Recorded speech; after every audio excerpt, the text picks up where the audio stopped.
One morning, Gordon was in the yard taking on a large supply of coal. "That's the third load of coal you've had today, Gordon," said James. "You're being rather greedy."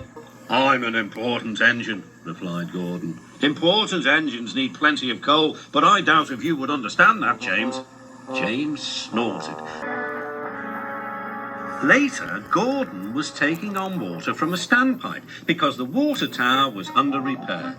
"I wouldn't drink too much of that water if I were you, Gordon. It might give you boiler ache." "Pah!" said Gordon. "What's this? Educating Gordon Day? First James and now you, Duck. Big engines have big needs. Little engines are just annoying." "Don't say I didn't warn you," laughed Duck. Later, Gordon steamed into the yard at the big station.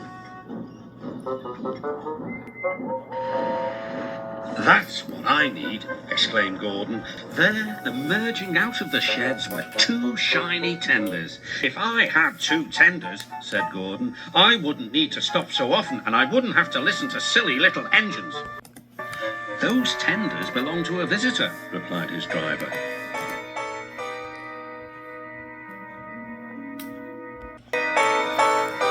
Diesel sidled up alongside.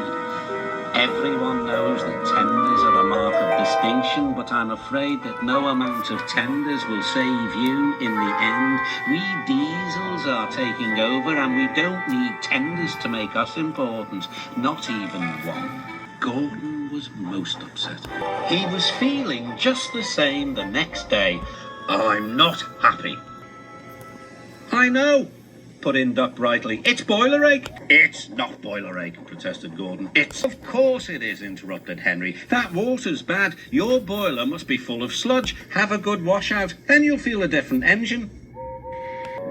He backed down onto his train, hissing mournfully. "Cheer up, Gordon," said the Fat Controller. "I can't, sir. Is it true what Diesel says, sir?" "What does he say?" "That Diesels are taking over." "Don't worry, Gordon, that will never happen on my railway." "And one more thing, sir. Why did the visitor have two tenders?" "Because he lives on a railway with long distances between coaling depots." Gordon felt better.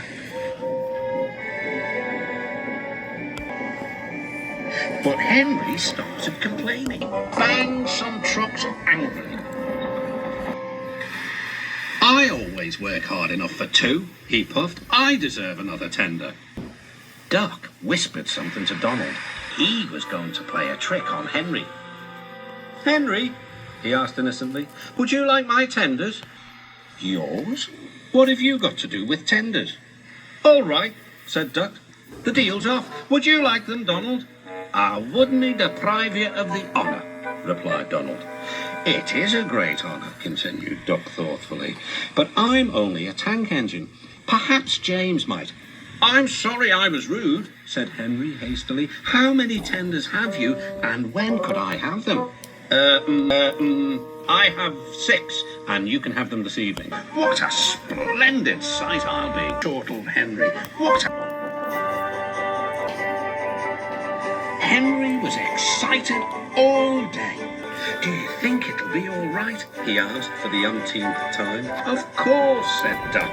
"They're all ready now."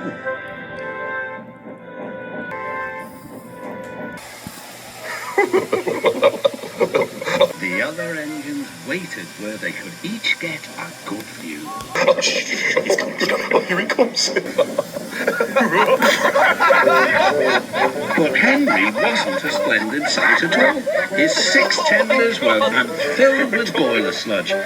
"Had a good washout, Henry," called the voice. "That's right, you'll feel a different engine now." He was not sure, but he thought the voice belonged to Gordon.